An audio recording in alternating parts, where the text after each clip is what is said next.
And now, joining us to talk about Nigeria's economy, we have Onyekpere, a human rights lawyer and also an economist. Good evening and thank you so much for joining us at this time.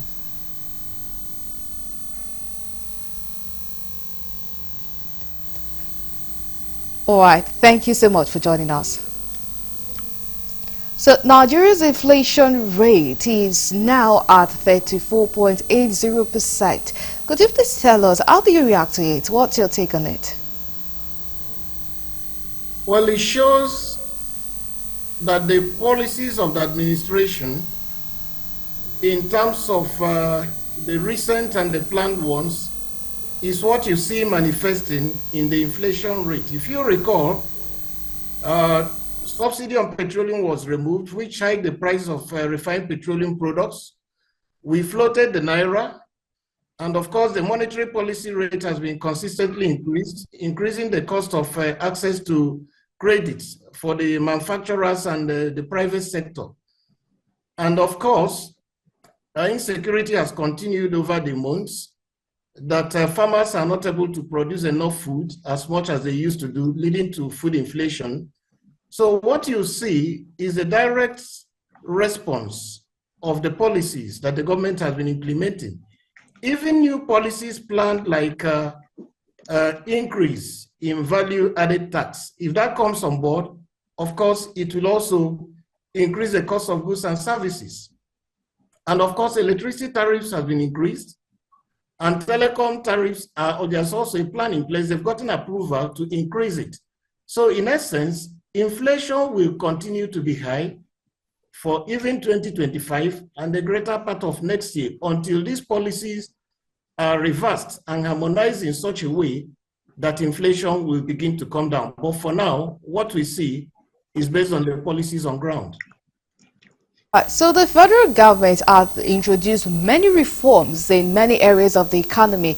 How do you rate these reforms, and do you think the reforms will help achieve the needed economic growth and development in the country in this new year? Well, if you look at the 2025 budget, they're targeting bringing down inflation to 15%, which most commentators have said is just dead on arrival. For we to talk about economic growth or development, we must find out what are those binding constraints that has held us back over the years. And when we find these things out, like now we're in a period of stagflation, there is high unemployment rate, economic growth is tepid, and then high inflation. So when we find out what are the challenges we are facing, for instance, we need to increase productivity in the economy. It's not just about introducing new taxes. We need to produce more crude oil and export it or refine it locally and add value to earn foreign exchange. We need to produce more in agriculture and use the value chain addition concept so that we can add value to those products before we export them. And of course, we need to deliberately patronize locally made goods so that each time we spend, we are not putting more pressure on the naira. We don't release capital budgets and everybody goes to convert it to the dollar to go and buy foreign made goods and services, and you expect the naira to gain in value, or you expect inflation to come down. So a lot can be done if and only if the government sits down and reasons well by harmonizing monetary policy, fiscal policy, trade policy, and industrial policy, and then we can begin to have an equilibrium where the naira will begin to appreciate, we produce more goods and services and patronize them locally, and build a concentric circle in our economy for Nigerians in Nigeria and in the diaspora, where we patronize our own and then we add more value and export more. Okay, all right, we really thank you for sharing with us from the wealth of your experience. And thank you so much for joining us on Galaxy TV News. My pleasure.